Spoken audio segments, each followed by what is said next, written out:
Hello, good morning everyone. तुम्हा सर्वांचं स्वागत आहे learn next nursing that is LNN अकॅडमीमध्ये.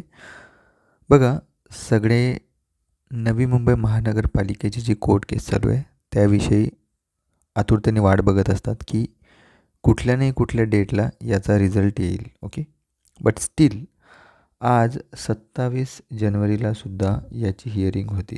Okay, but या हिअरिंगमध्ये जे वकील होते, ओके, नागरी विभागाचे, ते जे वकील ॲब्सेंट असल्यामुळं आता पुन्हा अजून 2 दिवस पुढे ही तारीख ढकलण्यात आलेली आहे.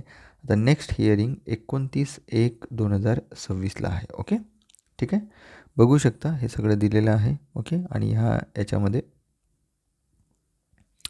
काय दिलेलं आहे, हा जो ऑर्डर आहे स्टँड ओव्हर टू 29th जानेवारी. ओके, म्हणजे 29 जानेवारीपर्यंत स्टे आहे.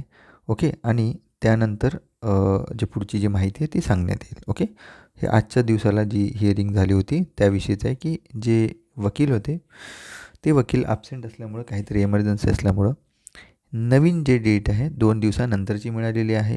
आणि एक्सपेक्टेड आहे की जे नवी मुंबई महानगरपालिकेमध्ये जे कॉन्ट्रॅक्च्युअल जे लोकं होते ज्याने जे कोर्ट केस केलेली आहे, ओके, त्या लोकांना कशा पद्धतीनं ॲड करून घेणार सेवेमध्ये, ओके, शासन सेवेमध्ये किंवा नवी मुंबई पालिकेमध्ये, त्याच्याविषयी रोड मॅप देणे एक्सपेक्टेड आहे आपल्याला 29 तारखेला, 29 जान 2026ला. Okay, I hope so.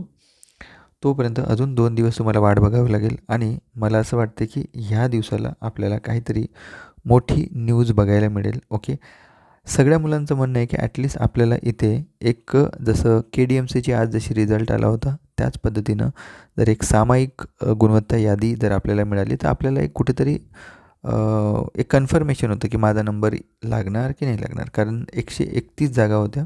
Okay, त्यामुळं बरेच मुलं वाट बघत आहे वेगवेगळ्या कॅडरचे की आमचं सिलेक्शन होणार. बट सामायिक लिस्ट जरी आल्या असतं तरी आपण पुढच्या परीक्षेच्या तयारीला लागलो असतो. बरेच मुलं अडकून पडलेले आहे याच्यामध्ये. ओके, सो मला एवढंच बोलायचं आहे की तुमचा 29 तारखेला रिझल्ट येऊ नको येऊ की रोडमॅप सबमिट करू, ज्यांचं पण नाव लिस्टमध्ये असेल नाही असेल त्या सगळ्यांनी पुढच्या आगामी येणाऱ्या परीक्षेची तयारी सुरू करणे गरजेचे आहे. जवळपास आता 8 महिने झाले ही कोर्ट केस चालू आहे. ओके, अजूनही नवी मुंबई महानगरपालिकेने रिझल्ट दिलेला नाही आहे. ओके, आणि पुढे 29ला रोडमॅप देईलच याची किती % गॅरंटी हे सुद्धा खात्री नाही आपल्याला. ओके, त्यामुळं ओके, जस्ट तुम्ही न्यूट्रल राहा की बाबा रिझल्ट येईल नाही येईल. Okay, but I hope so. मला असं वाटतं की 29 तारखेला, कारण वारंवार जर वकिलांनी आता 3 ते 4 वेळा झालं की रोडमॅप दिलेला नाही आहे तर मग हे कोर्टाचा अवमान होतो. ओके, जर वारंवार असं जर केलं तर काहीतरी आपल्याला एक्सपेक्टेड आहे की 29 तारखेला हा रोडमॅप आपल्याला बघायला मिळेल आणि हे कोर्ट केस संपेल. ओके, सो लवकरच भेटूया पुन्हा एका नव्या व्हिडिओसोबत. तोपर्यंत धन्यवाद. जय हिंद.